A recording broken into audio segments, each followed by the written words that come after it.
Greetings gamers, Tholos here, and I wanted to put together a quick guide to a solo stamina Arcanist that uses the Oaken Soul Ring. Now, there are certainly a lot of build guides out there right now for the Arcanist, but as I started playing it, and most of my playtime is solo, I really found that there wasn't one build that quite fit everything I needed to do, and most of the build guides really didn't explain some of the options in terms of how you can adjust your damage versus survivability, as well as I thought could be done. So here's my attempt. I think this is my first build guide. Hope you enjoy it. So I've been playing the Arcanist since it launched, and I've tried several different configurations, and most of the time I'm soloing, and it may be counterintuitive in an MMO.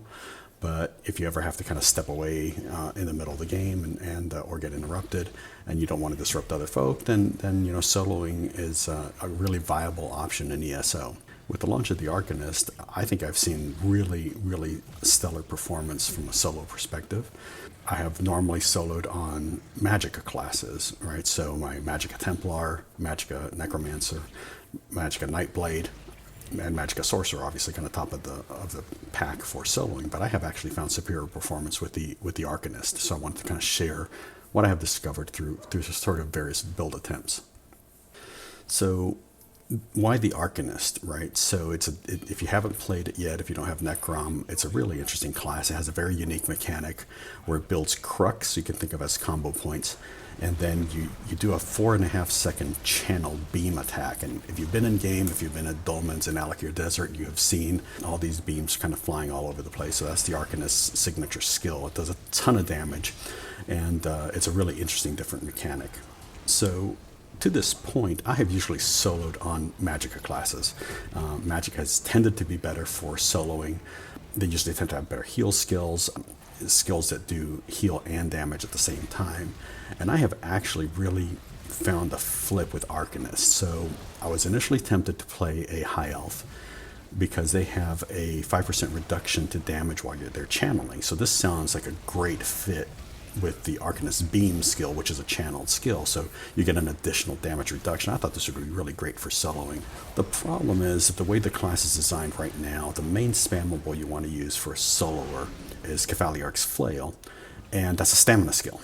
So it is very easy to become stamina starved on a Magicka build while soloing. So for example, those Herald Seekers in Necrom that you need to do to unlock the Bastion Mimic group dungeon, group overland delve, I guess, whatever it is technically, they can actually be problematic on a Magicka build because they do a stun and they pull you towards them and you have to break free. So if that happens right after you've had to break for your roll dodge, you're pretty much stamina starved, and you've been using your stamina continually to do your spammable. So stamina starvation is a huge problem, I think, when soloing, because you are going to be breaking free and roll dodging much more than average, and certainly much more than a standard DPS, plain old DPS build. So really stamina comes out head and shoulders above Magicka for the Arcanist for soloing. I looked at various races once we kind of settled on stamina.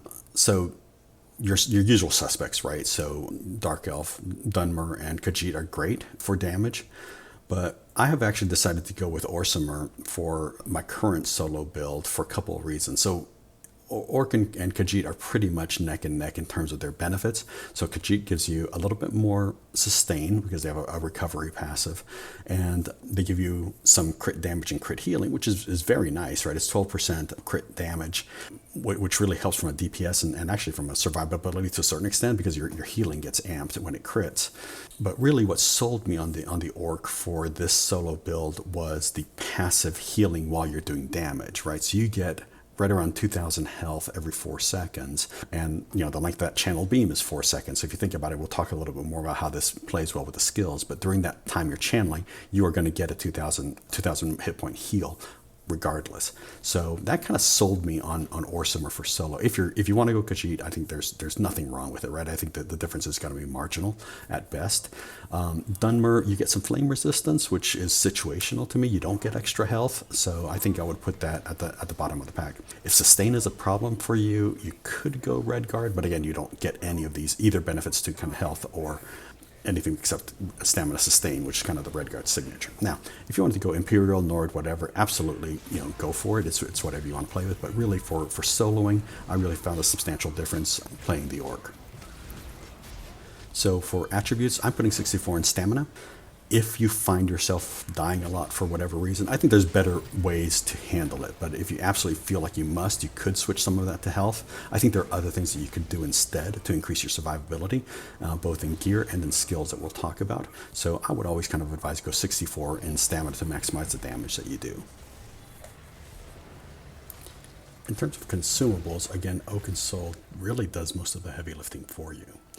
So from a food perspective, you're probably fine running the tri-stat food you get from the daily login rewards.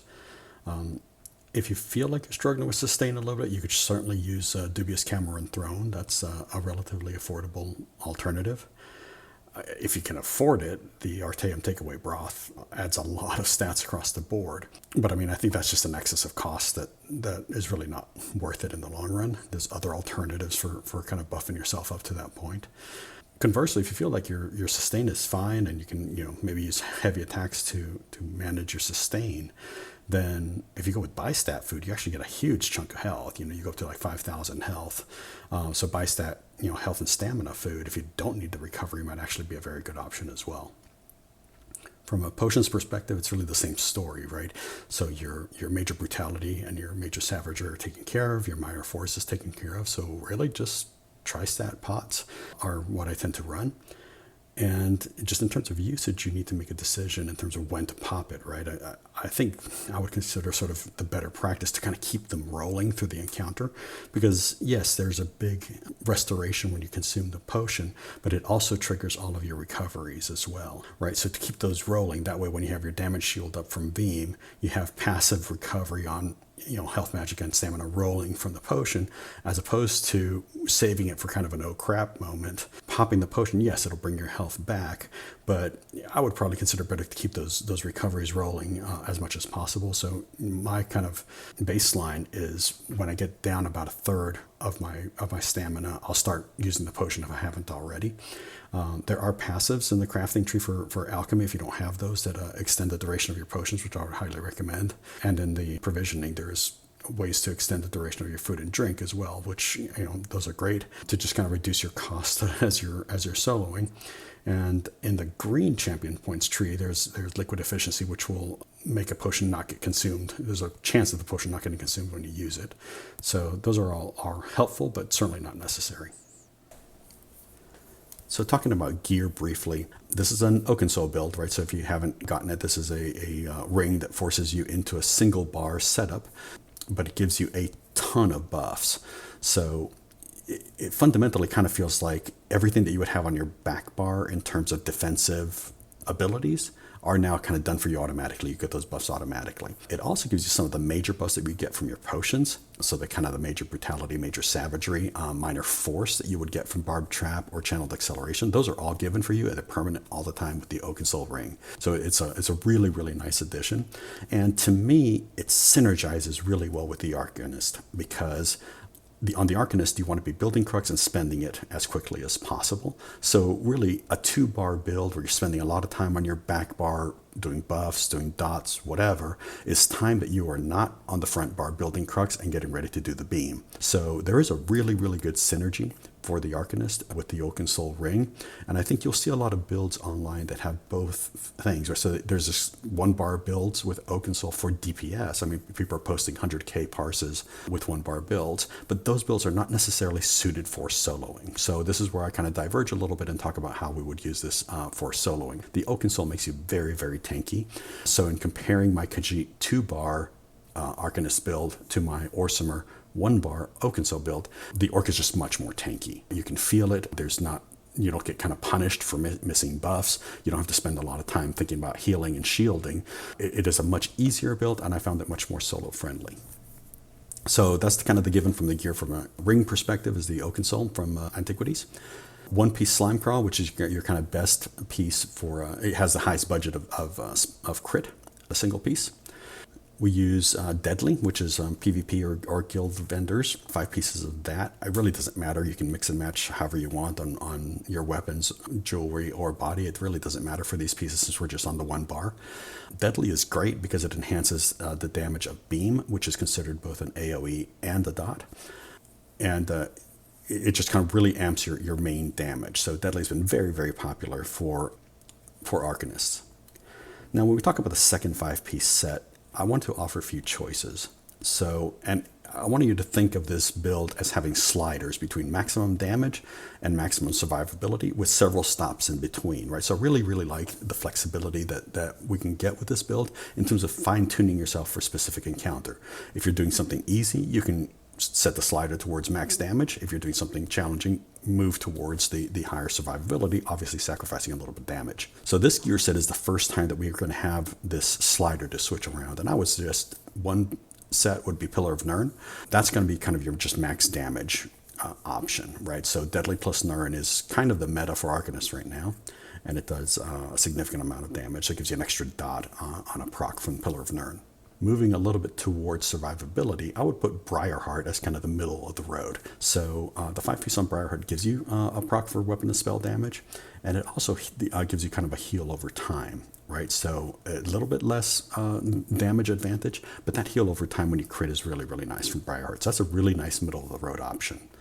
And then all the way on the more survival side, I would say Hexos Ward, right? So 5 pieces of Hexos is the least damage option, but it gives you the most defense because every 6 seconds it can proc a damage shield. So you'd be getting damage shield from Hexos, and you'd be getting a damage shield every time you fire up your beam. So that really, really increases your survivability. Clearly there's other options. I mean, feel free to play around, but these are kind of the 3 bellwethers that I found within the scope of altering from maximum damage to maximum survivability. Now, what type of weapon should you use? Most of the builds you see out there are dual wield front bar. I have kind of a love-hate relationship with dual wield. Clearly right now, and be advised, this is before update 39, right? So update 39 just hit the PTS, and they are scaling back some of the passives on dual wield and two-hander. Difficult to say what will make it into the game in the next patch, so be advised that this might change. I don't love dual wield while soloing for a couple of reasons. One is it seems like all the bosses right now have AoE denial of area and a lot of movement. So your light attacks, it might as well not exist from that perspective. You have to be within 5 meters to get or 7 meters, I guess now, to get the light attack to hit. And it's tough. You know, when you're soloing, you're constantly moving away from the boss's effects. Now, better players might certainly be able to kind of stay within that 7 to 5 meter range and be able to take advantage of it. But for me, at my skill level, dual wield, I certainly sacrifice a lot, I think, from the light attack basis. I would much prefer bow to be a viable option for an Arcanist, and I have seen some folks running bow or bow builds. I just didn't see the damage, sufficient damage out of it. The dual wield passes, what they end up doing is they really amp the damage from beam and from your spammable, even if you are not within range. So right now, I would say that's still the top choice. There's an interesting case to be made for a lightning staff on the front bar, so that would allow you to stay in range and still or stay at range and still do damage with your light attacks. So that's an interesting option because then the lightning staff's passive would also amp your damage from your Kefaliarch's flail and from your beam skill. However, you completely lose the ability to regenerate stamina. So you can certainly try it. I did it on my High Elf Magicka build.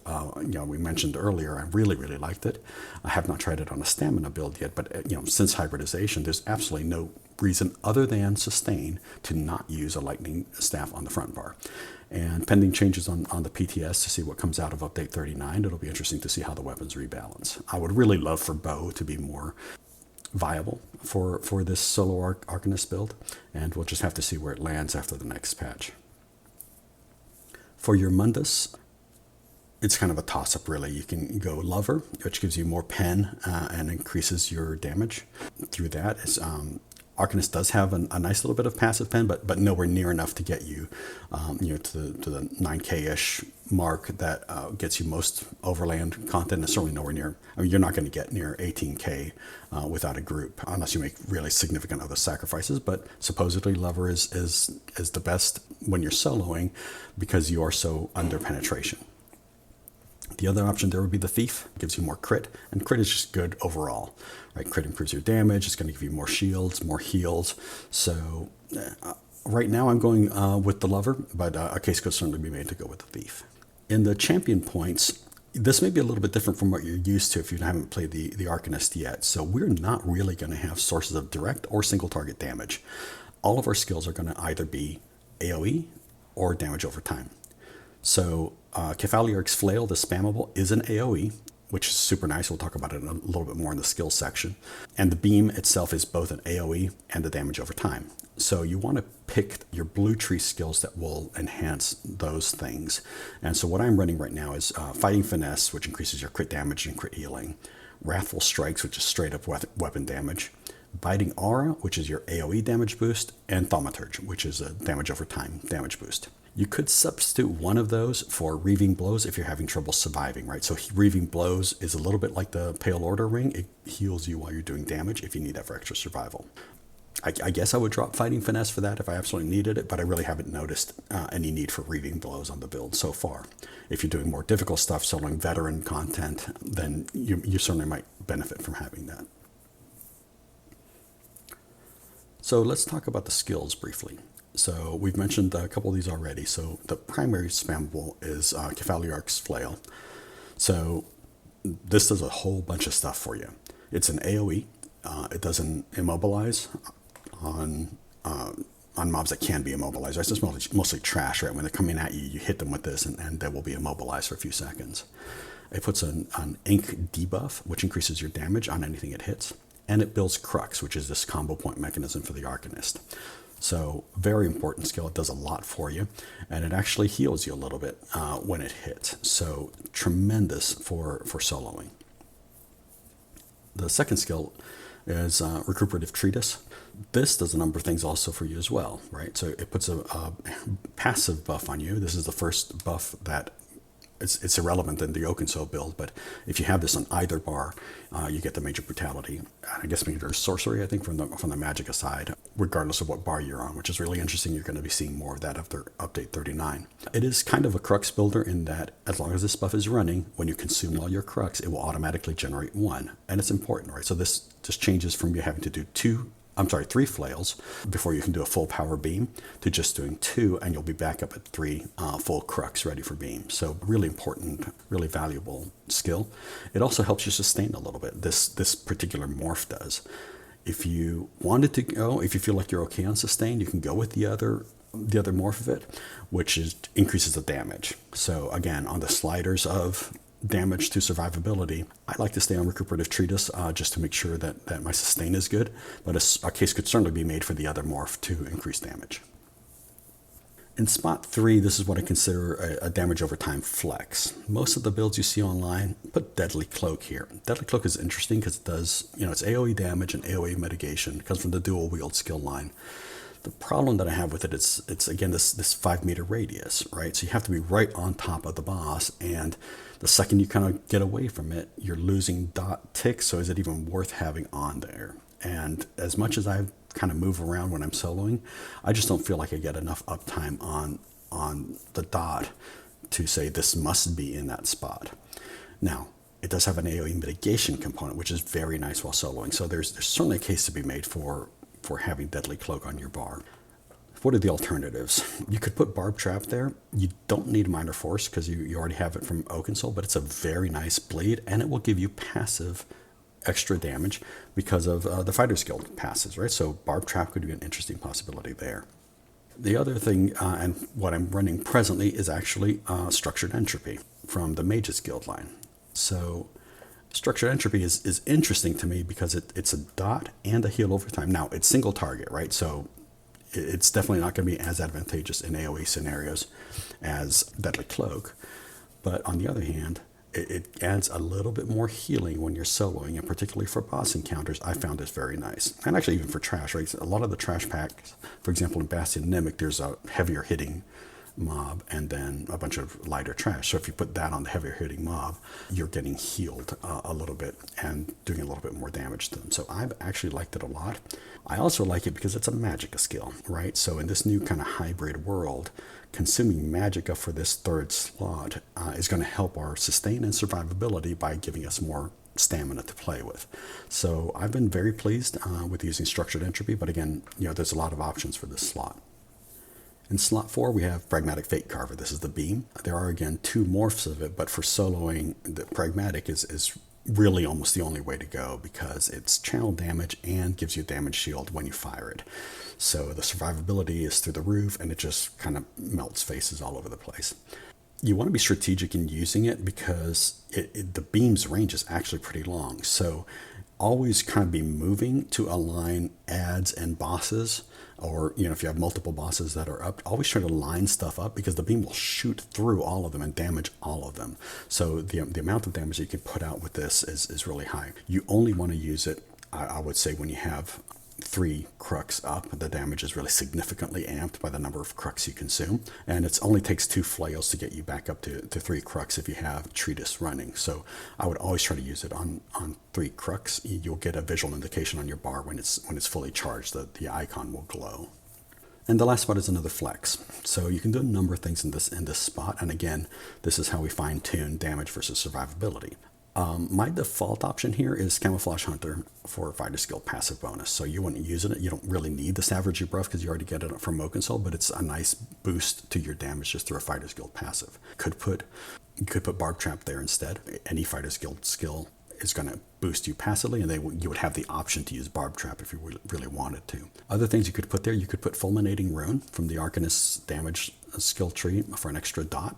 If you need more survivability, you could put a Spite Word of the Lucid Mind from the tanking Arcanist skill line, which gives you a little extra damage shield, and it will increase your sustain a little bit by just having a tanking skill on your bar from the passives in that line.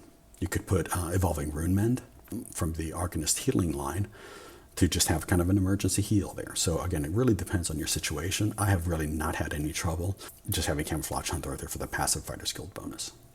And then for the ultimate, I use the Tide King's Gaze, right? So this is the Arcanist's kind of signature ultimate from the damage line. Tide King's Gaze morph is the one that sort of follows the target and will actually switch to a different target if that target dies, which I think is very nice for soloing. The other morph does more damage, but it's static. You can reposition it, but who wants to deal with that crap when you're soloing and trying to run around and not die? So Tide King's Gaze is a fire and forget, and I really, really like it.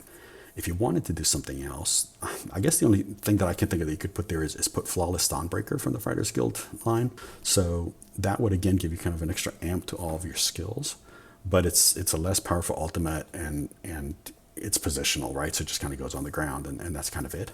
So I'd be hard pressed to replace Tide King's Gaze. Now, if you're doing weird soloing, right, where you have a mechanic that you're gonna have to break out of, your only choice will be to put the Psijic line Undo on there. The one that's kind of steps you back in time so you can try to break out when you get locked into a stun or something like that is otherwise unbreakable. At that point, you've kind of lost your ultimate, right? But there's certain things that cannot be soloed without using the Psijic Undo ultimate there. Just a few thoughts, I guess, to kind of wrap this up. Get as many of the passes as possible in your class as you normally would. There are some non-slottable, skills passes that do not require you to have a skill slotted from that particular line to get the benefit. So there's some sustain improvements through passives in both the healers and the tank skill lines in Arcanist, so don't sleep on those. And in general, from a playstyle perspective, while you're soloing, the main challenge of the Arcanist, honestly, is that your beam can be interrupted by a lot of stuff, and then you've wasted 3 crux and you're losing damage, right? So it can be a little difficult compared to soloing with some other classes, and it really takes a couple of things, right? It's this concept of constant movement. So getting good at strafing and aiming the beam must be aimed. It doesn't hone in on any specific target.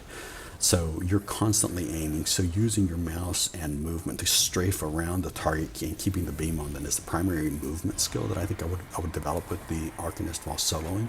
And then just knowing the encounter, right? So for example, when we talk about Banished Cells 1, the final boss there has a bunch of interrupt moves. It has a kind of a heavy attack that will interrupt you, and you fling some orb at you that will knock you down as well.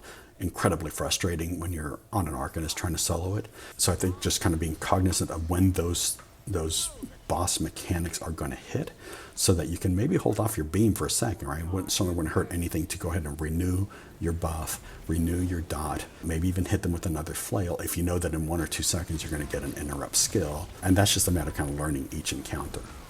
I think that's all I have. on this solo Arcanist build. Hopefully it's useful to you. I've had a really fun time playing it. I hope they don't get nerfed in the near future. But it's a really fun class to play, and I think will open up soloing opportunities for folks that perhaps would not be able to solo stuff otherwise. So get out there and enjoy your Arcanist build. Thanks.